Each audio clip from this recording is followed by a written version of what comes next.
پی آئی اے ہمیں فروخت کریں 10 ارب روپے سے زیادہ دیں گے. خیبر پختونخوا حکومت نے نجکاری کے وفاقی وزیر علیم خان کو خط بھیج دیا.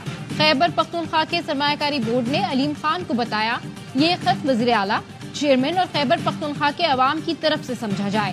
نجی کمپنی کی 10 ارب روپے کی پیشکش سے زیادہ بولی دینے کے لیے تیار ہیں.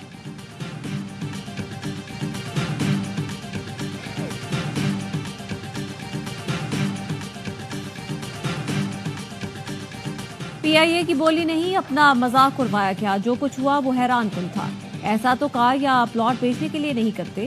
بولی کے وقت وزیر نجکاری کہاں تھے؟ سابق وفاقی وزیر نجکاری محمد زبیر حکومت پر برس پڑے. کہا 1 سال سے واویلا کیا گیا اور ایک روڈ شو تک نہیں کیا گیا. مفتاح اسماعیل نے کہا علی امین گنڈاپور پہلے صوبے کے بچوں کو پڑھائیں اور لوگوں کو روزگار دیں. پی آئی اے لے کر سیاست نہ چمکائیں.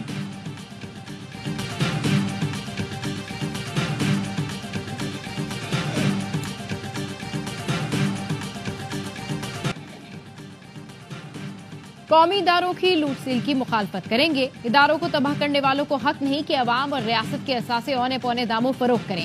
امیر جماعت اسلامی حافظ نعیم الرحمان کہتے ہیں عالمی منڈی میں تیل کی قیمت کم، یہاں بڑھ رہی ہے. معیشت میں بہتری کے دعوے جھوٹ ہیں، پوری حکومت ہی جھوٹ پر کھڑی ہے.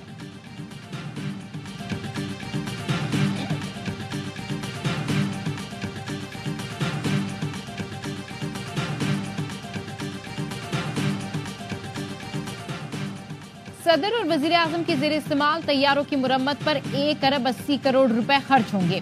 وزیر خزانہ کی سربراہی میں اقتصادی رابطہ کمیٹی اجلاس میں 2 وی وی آئی پی طیاروں کے لیے گرانٹ منظور کر لی گئی.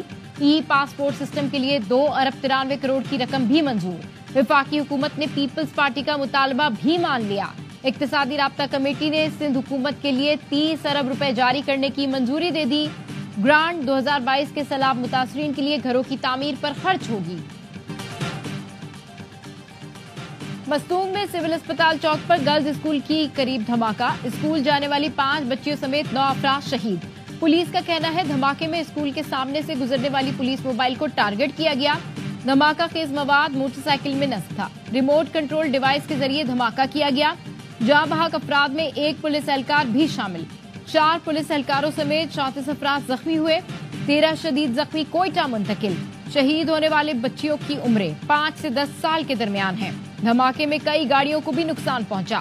وزیر اعظم اور وزیر داخلہ کی مذمت. شہباز شریف نے کہا بزدلانہ حملے قوم کے حوصلے پست نہیں کر سکتے.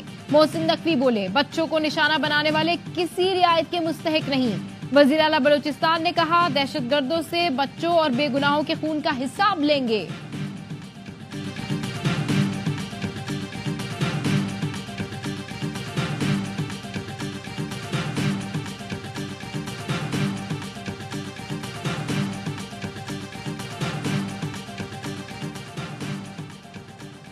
آرمڈ فورسز یا سول آرمڈ فورسز کو دہشت گردی میں ملوث افراد کی گرفتاری کا اختیار دینے کی تیاری.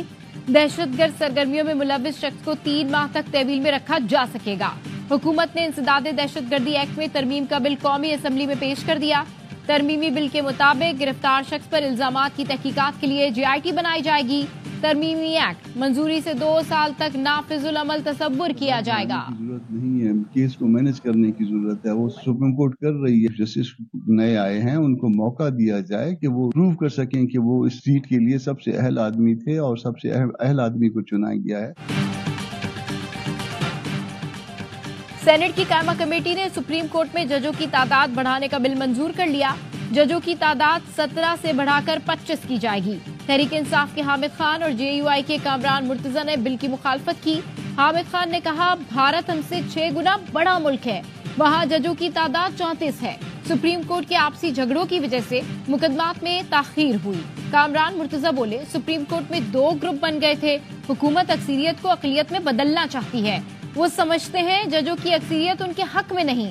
ججوں کی تعداد بڑھانے کے لیے چیف جسٹس سے مشاورت ضروری ہے. پریکٹس اینڈ پروسیجر ترمیمی آرڈیننس سینٹ میں پیش. سینٹ نے ترمیمی آرڈیننس متعلقہ قائمہ کمیٹی کے سپرد کر دیا.